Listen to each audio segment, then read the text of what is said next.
Assalamualaikum, apa khabar untuk anda yang sedang menonton Didik TV KPM bersama dengan saya Din, dan sekarang ini anda sedang menonton program pentaksiran psikometrik. Mungkin ada yang pertama kali baru saja mendengarkan pentaksiran psikometrik. Apa tu? Termasuk jugalah saya. Jadi bukan saja kepada murid-murid tetapi ibu bapa dan guru-guru penting sebenarnya untuk mengikuti program ini di Didik TV KPM, bukan saja pada episod hari ini tetapi juga episod-episod akan datang. Dan tajuk kita pada hari ini ialah pengurusan dan pentadbiran psikometrik. Dan semestinya bukan saya yang akan menerangkan apa itu pentaksiran psikometrik. Ada guru akan bersama dengan kita. Nak tahu siapa? Kita saksikan profil guru.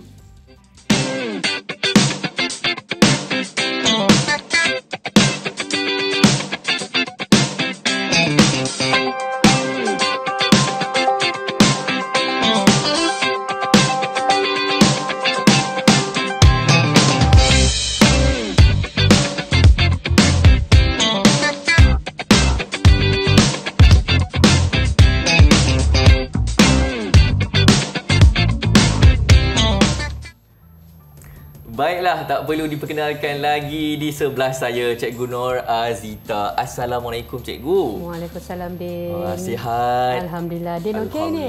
Okey. Hari ini saya tak sabar sebenarnya nak berkongsi kepada penonton-penonton yang sedang menyaksikan Didik TV KPM. Nampak bersemangat tu. Kan, apa itu pentaksiran psikometrik? Kita nak tahu lebih lanjut lagi, sebab itulah Cikgu dekat sini. Terima kasih Cikgu. Dan kita tak lupa untuk memperkenalkan juga kita punya juru bahasa isyarat kita, iaitu Cikgu Suhaili Abdul Ghani. Assalamualaikum Cikgu. Selamat datang ke Didik TV KPM. Terima kasih kerana membantu juga kita pada hari ini untuk program pentaksiran psikometrik. Jadi Cikgu Nur Azita, saya dari tadi ni, dari awal tadi berlega-lega dekat kepala saya kan. Sebenarnya bagaimana psikometrik ini ditadbir di sekolah? Itu saya nak tahu sebenarnya. Okey, Din. Baiklah, terima kasih Din. Soalan tu bagus juga tu, sebab ramai je yang tak tahu kan. Yang tahu nanti mungkin warga sekolah ataupun dalam kalangan guru-guru bimbingan dan kaunseling saja. Okey, baik. Sebenarnya pentaksiran psikometrik dia merupakan satu sistem pentaksiran pendidikan kebangsaan. Jadi bila kita sebut kebangsaan tu Din, sudah pastilah ianya melibatkan seluruh Malaysia. Jadi kalau kita lihat psikometrik ni sekarang ni lah memang ada di mana-mana lah. Maknanya di seluruh Malaysia memang ada psikometrik ini di setiap sekolah di bawah KPM atau Kementerian Pendidikan Malaysia. Baik. Jadi tadi cikgu ada beritahu sistem pentaksiran kan. Jadi bila kita sebut sistem, jadi macam mana sistem tu berfungsi cikgu? Dia ada carta organisasi ke atau bagaimana? Di mana-mana pun organisasi kalau kita pergi confirm lah ada carta organisasi tu. Jadi untuk itu di sekolah juga di bawah psikometrik ini dia ada carta organisasi dia sendiri. Jadi kalau di sekolah sudah pastilah pengerusinya terdiri daripada pengetua. Kalau di sekolah rendah dia guru besar lah. Okey. Kemudian mungkin di dalam naik pengerusi dia terdiri daripada penolong kanan. Jadi kalau sekarang ni dia panggil penolong kanan pentadbiran. Zaman dia dulu saya PK1, tahun PK2. 70-an. 70-an. 90-an lah. PK1 ada PK Koko. Tak banyak lari lah tu. Cumanya kita ni ada penolong, kita akan psikometrik ini. Dia diletakkan di bawah penolong kanan pentadbiran. Sekarang ini ada penolong kanan pentadbiran. Dan selepas tu kita juga ada setiausaha lah. Jadi di bawah setiausaha ni selalunya adalah dalam kalangan guru-guru bimbingan dan kaunseling sendiri ataupun dan terus kalau di sekolah rendah kita ada juga di antaranya bukan guru bimbingan kaunseling tapi kita panggil guru bimbingan lantikan dalaman.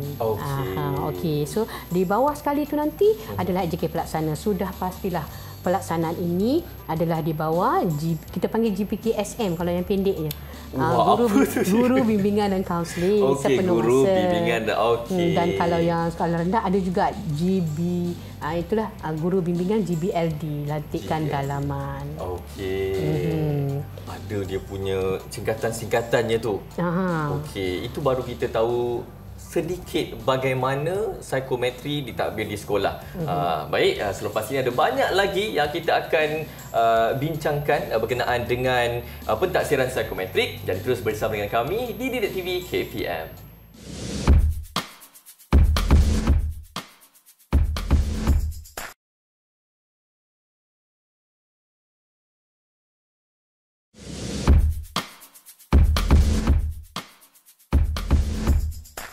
Baik, anda sedang menonton Didik TV KPM yang pastinya program pada hari ini sangat-sangat menarik, pentaksiran psikometrik. Jadi bukan sahaja murid-murid tetapi penting juga kepada ibu bapa dan juga guru-guru untuk mengikuti program ini bukan sahaja pada hari ini tetapi juga untuk episod-episod akan datang. Mungkin ada ibu bapa yang masih lagi belum cakna berkenaan dengan pentaksiran psikometrik. Jadi inilah dia, saya bersama dengan Cikgu Nur Azita untuk mengetahui lebih lanjut bagaimana dilaksanakan di sekolah, kan Cikgu, kan? Ya, betul. Dan seterusnya Cikgu, boleh ke Cikgu berkongsi bersama dengan saya dan juga penonton di rumah bagaimana pengurusan psikometrik ini dilaksanakan secara keseluruhan di sekolah?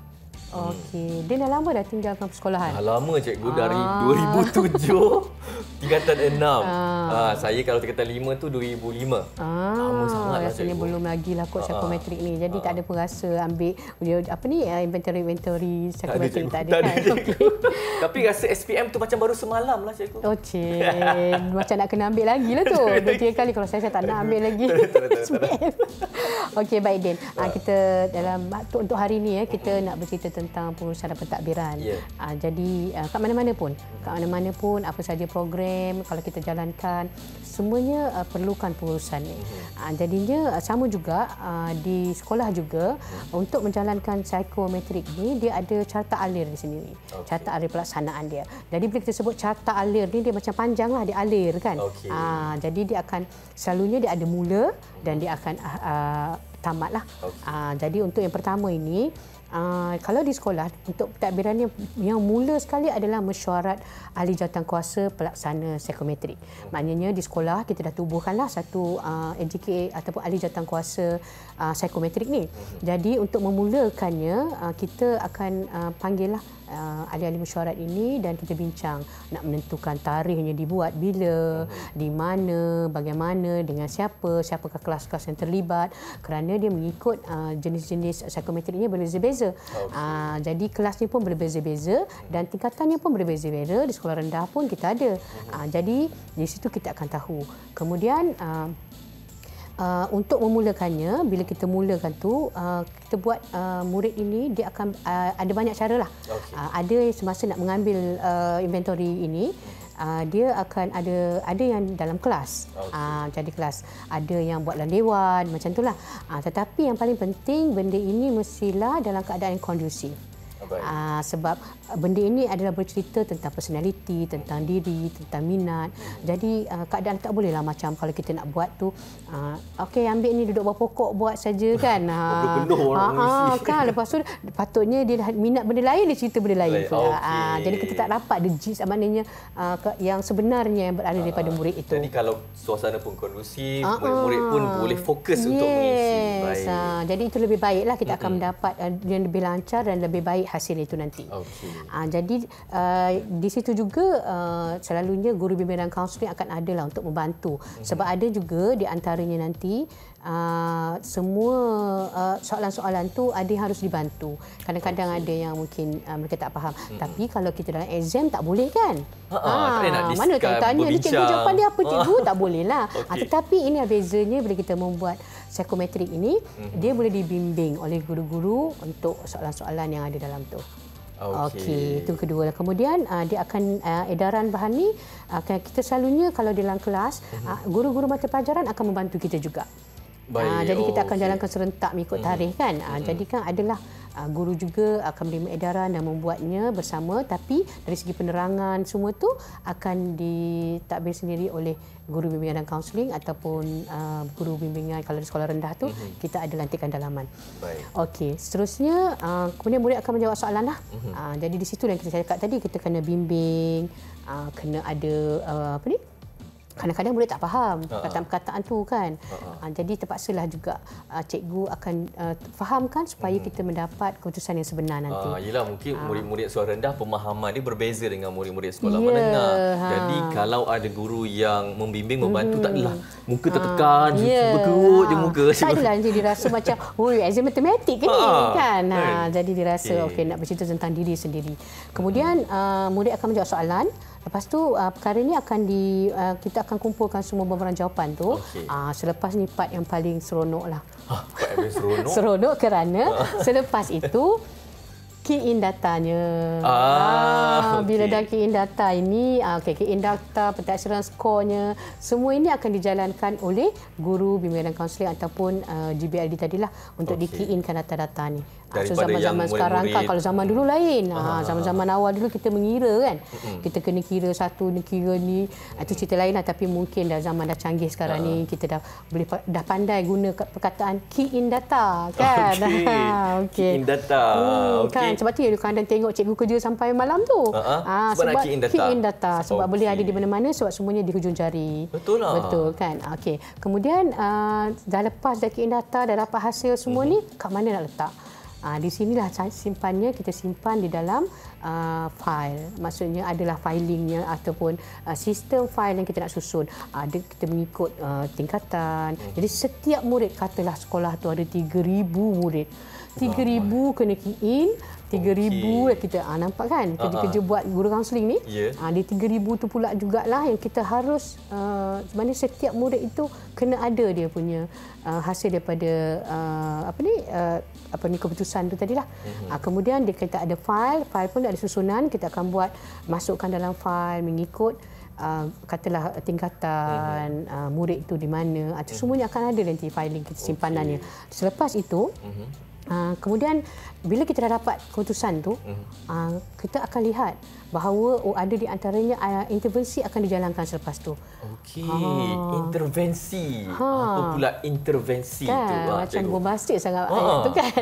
Intervensi. Intervensi ni sebenarnya apa yang kita lakukan untuk membaiki ataupun kita intervensi untuk membantu anak-anak ini daripada hasil yang kita dapat tadi.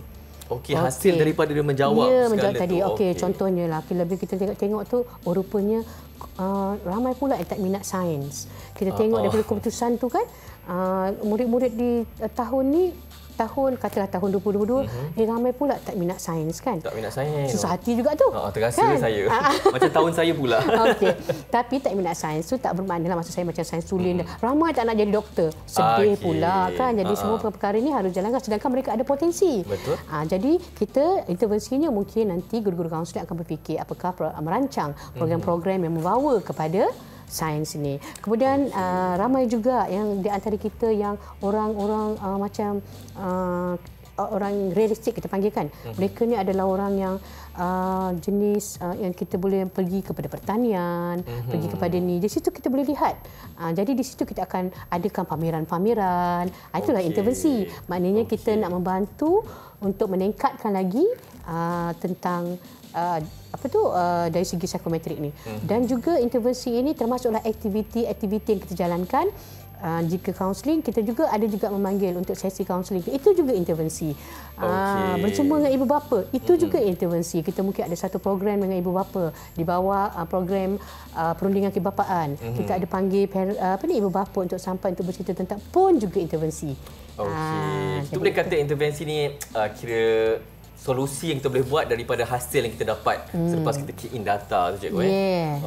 Cemburu pula saya dengan murid-murid ni. Kalau waktu saya dulu, apa agaknya intervensi yang guru bimbingan dan kaunseling buat untuk saya agak-agak? Saya rasa banyak juga tu. Sebab daripada dulu, kalau tidak, Din tak ada kat sini sekarang ni. Jadi mungkin kita lihat budak tu budak-budak realistik ya. Dia lebih kepada perkara-perkara yang bekerja di luar. Tak boleh duduk dalam office ni. Kemudian ada pula budak mungkin murid dia lebih kepada kemahiran. Jadi kita ni akan berusaha macam aktiviti-aktiviti tu, contohnya ceramah-ceramah yang kita jemput orang datang. Mungkin kita ada hari kerjaya. Ada tak hari kerjaya? Ada, tapi hujung tahun dah habis SPM, ujian akhir tahun akan ada. Okey. Jadi maknanya kalau hari kerjaya kita akan tunjuk, selalunya sekarang ni kita selalu bagi pada murid tingkatan 4 kita dah bagi. Sekolah rendah pun ada pameran-pameran ni supaya mereka tahu hala tuju kerjaya mereka nanti. Jadi itu juga dinamakan intervensi lah. Sebenarnya program-program yang dijalankan. Dan juga saya rasalah, saya cukup yakinlah guru-guru dulu tahu ni apa potensi yang ada pada Din. Betul, cikgu. Waktu dia kata nampak dah bagi tahu dah. Din, awak ni ada potensi sekian. Jadi lepas SPM nanti awak kena pergi sini. Jangan pilih yang ni. Cuma masa tu tidak adalah psikometrik ni. Tapi bila dah ada, tapi guru kaunseling memang daripada dulu lagi. Sebab kita bermula pun daripada kerjaya di sekolah. Jadi mungkin nanti masa Din tu dia dah nampak dah potensi Din. Suka ke dulu masuk acara-acara di sekolah? Acara apa tu Din? Kijang. Lompat tinggi walaupun tak adalah tinggi sangat. Itu kalau sekarang ni kita panggil orang-orang realistik. Tidak suka. Maknanya dia suka bekerja dengan benda, suka bekerja di luar. Selalu tak keluar pada kelas dulu. Selalu keluar kelas, tapi ada juga keluar kelas pergi jumpa guru bimbingan dan kaunseling, cikgu. Yang itu okey. Baik, sangat-sangat menarik sebenarnya pentadsiran psikometrik. Jadi saya dapat rasakan yang ada ibu bapa yang menonton program kita ni, cikgu, mengangguk macam tanda setuju. Menarik ni. Jadi jangan ketinggalan untuk menonton episod-episod seterusnya dan program kita pada hari ini, pentadsiran psikometrik belum selesai. Sekejap lagi kita akan sambung terus menonton Didik TV KPM.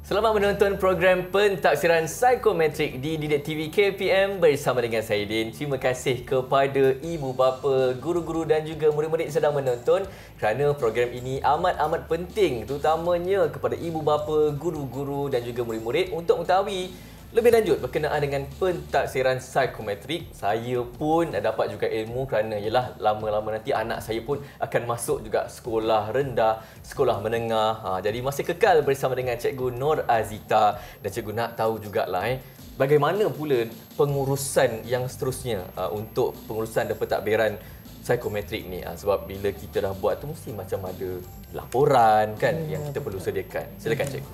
Okey, jadi di bawah laporan pelaksanaan ni dia ada juga penjadualan. Selalunya semasa penjadualan ni Din, jadual tu selalunya akan kita terima daripada KPM lah. Jadi pada awal tahun, kata dulu-dulu sebelum kita pandemik ni, kita dah ada susunan jadual untuk kita buat. Maknanya awal tu KPM dah bagi tahu dah bila nak buat, tarikh, waktu yang harus dihabiskan, bila kita nak key in dan bila yang kita nak berakhir dengan laporan lah. Jadi mungkin hari ini saya nak share sikitlah ataupun saya nak kongsi sedikit dari segi laporan pelaksanaan dia. Setelah tadi kita pasal intervensi, kalau guru-guru telah buat intervensi di sekolah ya. Jadi selepas itu intervensi yang kita jalankan itu haruslah ada pelaporan apa yang kita nak buat. Jadi dalam laporan tu nanti kita akan berbincang sikit nanti. Pertama bentuk laporan tu lah. Kita harus selalunya standard lah. Maksudnya benda ni selaras di seluruh Malaysia. Untuk kita jawab dari segi program-program yang kita jalankan. Jadi untuk katalah selepas saja program kita akan keluarkan satu laporan. Jadi dalam laporan tu akan keluarlah, kita kena letak pastilah tarikhnya bila kita buat. Ni sekarang kalau takkan cerita je kan, tarikh tak buat tu, tarikh lain tak buat. Tak bolehlah juga. Jadi bagusnya yang ini memang kalau guru bimbingan kaunseling ni akan tulis tarikh kita laksanakan. Kemudian pukul berapa masa. Ada kadang-kadang kita ambil masa PDP iaitu masa sekolah. Ada tu selepas sekolah. Dan yang bagusnya kadang-kadang hari Sabtu pun kita ada buat program kan. Boleh juga laporkan juga. Okey. Kemudian itu semua semangatlah tu. Semangat untuk menjadikan anak-anak bangsa kita ini berakhir dengan kerjaya-kerjaya yang mereka suka. Kemudian kita kita akan letaklah di situ dalam pelaporan tu tempat tu kat mana.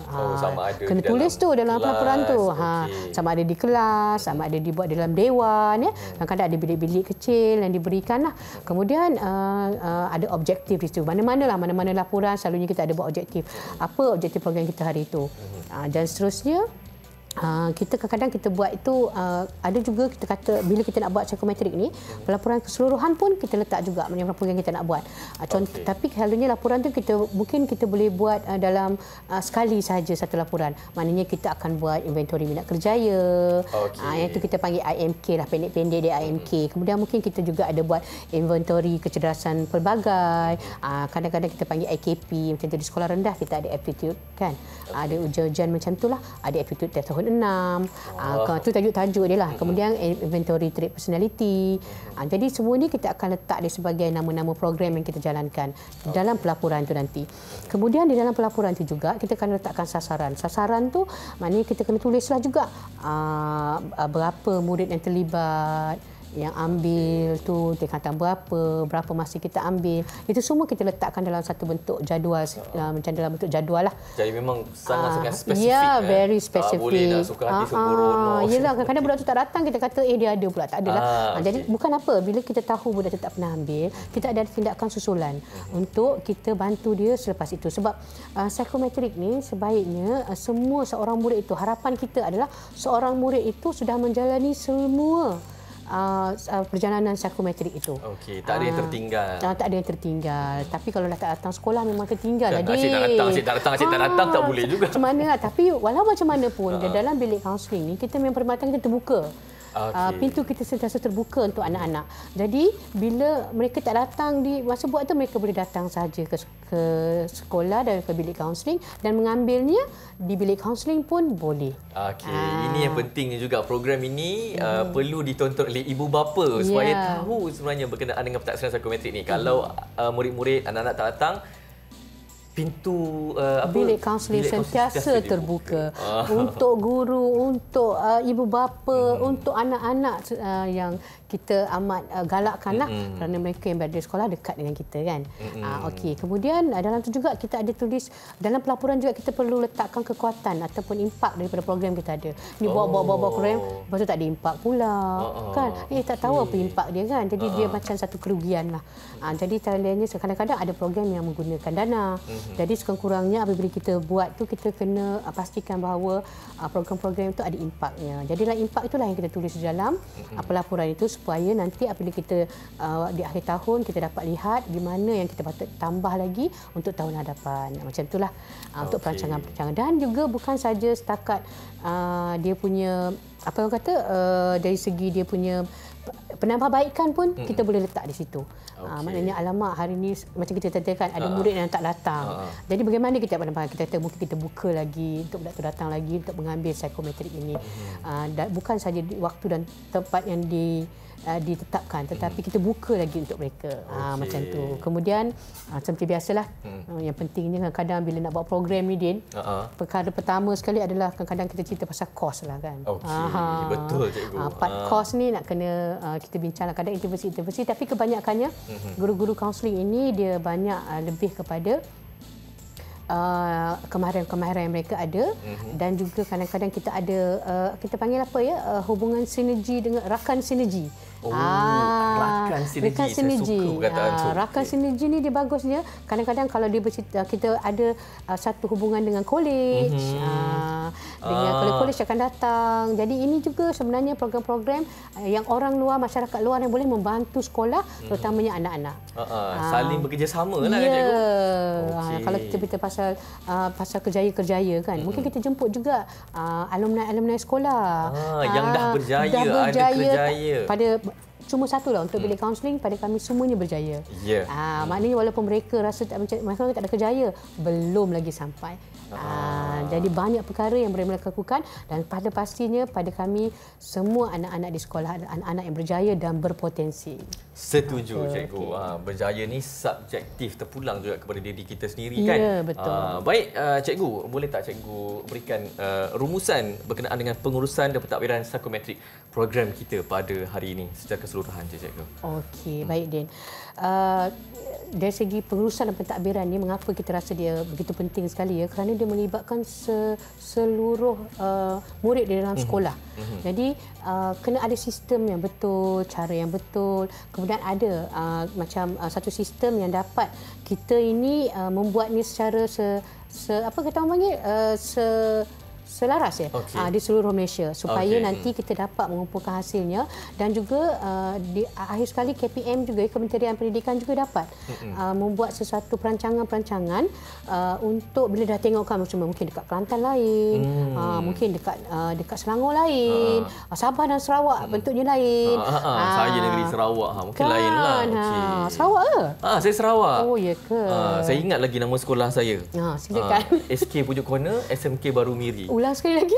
SK Pujuk Corner Miri, SMK Baru Miri, lepas tu tingkatan 6 Sekolah Menengah Lelaki Bukit Bintang. Terima kasih guru-guru bimbingan kaunseling kerana membantu saya.